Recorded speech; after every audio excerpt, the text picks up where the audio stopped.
खुदावन आपके साथ हो। हम जब भी सलीब लेते हैं तो सलीब के ऊपर एक किताबा लगा हुआ देखते हैं। 4 हरूफ जो हैं यानी I N R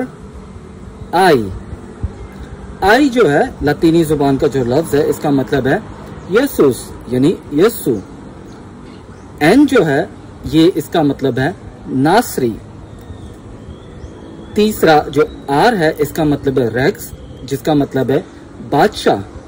और चौथा जो है I उसका मतलब है हुदियो यानी यहूदियों का।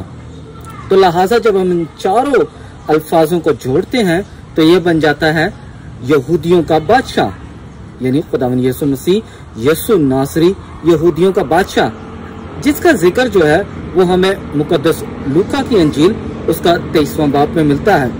तो